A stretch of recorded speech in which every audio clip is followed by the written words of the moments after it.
Առաջիկա համապետական ընտրությունները սարերի հետևում չեն, հաշված ամիսներ են մնացել ազգային ժողովի ընտրություններին եւ մինչեւ քաղաքական ուժերը գեներացնում ու չափում են հնարավորությունները, Արմենիա հեռուստաընկերությունը մարտի 2-ից կսկսի ընտրության ժամը պլատֆորմի հեռարձակումը։ Այս հարթակը օգնության ձեռք է եւ ընտրություններին մասնակցելու հայտ ներկայացնող քաղաքական ուժերին եւ պոտենցիալ ընտրողներին։ Ամենահեռավոր գյուղում ապրող ընտրողն անգամ կկարողանա լսել, տեսնել ու կողմնորոշվել, ով ինչու է ձգտում մտնել խորհրդարան, ով ինչու է ձգտում հասնել քաղաքական մեծամասնությանը։ Արմենիայի սփռնման մետրային հաճախականության շնորհիվ հանրապետությունով մեկ ընտրողները հնարավորություն կունենան ծանոթանալ քաղաքական ուժերի նախընտրական օրակարգին, տրամադրություններին ու նրանց ծրագրերին։ Որքան էլ լրագրողները շատ քրքրեն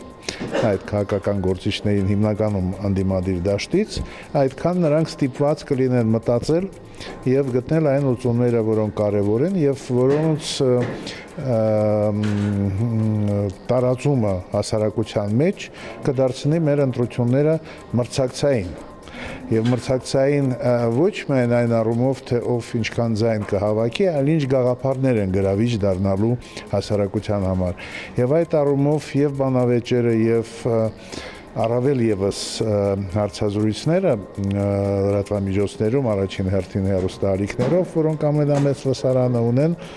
շատ կարեւոր է։ Ընտրության ժամը ամենևին նպատակ չունի սևացնել այս կամ այն քաղաքական ուժին, այն իր ինքնատիպ ձեռագրով կառանձնանա մյուս հարցազրույցներից առաջին հերթին հյուրերին խոսքի լայն հնարավորություն տրամադրելով։ Իդեպ նրանց համար մշակվել է հատուկ կանոնակարգ, որին հնարավոր է ծանոթանալ ժամը լրատվականի Facebook-յան էջում։ Քաղաքական վճռորոշ մրցապայքարից առաջ հարցազրույցի այս ձևաչափը նպատակ չունի հարցերի միջոցով հյուրին վատ վիճակի մեջ դնելու, ինչպես արվում է այլ հարցազրույցներում, նրան խանգարելով խոսել ու լարվածության մեջ պահելով։ Երբ հյուրն ավելի շատ կենտրոնանում է հարցի վրա, ձգտելով առավելագույնս լավ պատասխանել, քան ներկայացնել իր ծրագիրը։ Ճիշտ հակառակը, ընտրության ժամը հնարավորություն կընձեռի 15 րոպեի ընթացքում պատմել այն, ինչ հյուրն ինքը կցանկանա սեփական անելիքների մասին, առանց քարկոծելու մրցակիցներին եւ պահպանելով քաղաքակրթական էթիկայի նշաձողը, անխոչնդոտ ներկայացնել իր ծրագրերն այնպես, որ դրանք պարզ ու հասանելի դառնան ընտրողին, նաև հիմնավորել, թե որն է իր գերնպատակը եւ հատկապես ինչու է ուզում գնալ հայրենի խորհրդարան, հասնել երկրի առաջին քաղաքական ամբիոնին։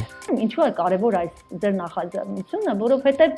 ինչքան մարդիկ տեղյակ լինեն, իրազեկ լինեն այս process-ներից եւ հասկանան process-ների էությունը, այնքան դժվար կլինի նրանց մանիպուլացնելը։ Այնքան նրանք պաշտպանված կլինեն ապատեղեկատվական գրողներից, սա մեկ, եւ երկրորդը, սա ուժեղ հնարավորություն է տալիս մարդկանց նաեւ պատասխանատվություն պահանջելու, որովհետև եթե քաղաքական ուժը հրապարակում է իր ծրագիրը, բացատրում է, այ մենք էս ենք կարևորում եւ մենք հասնելու ենք այս նպատակին այսպես,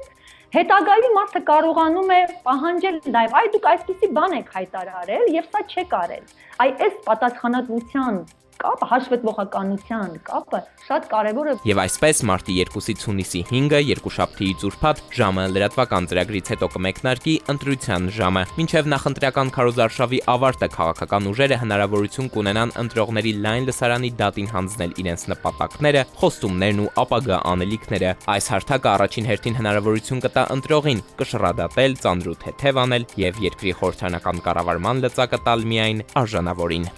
Էդուարդ Պողոսյան, Սիրանուշ Մուրադյան, Վահրամ Ավոյան, ժամը լրատվական։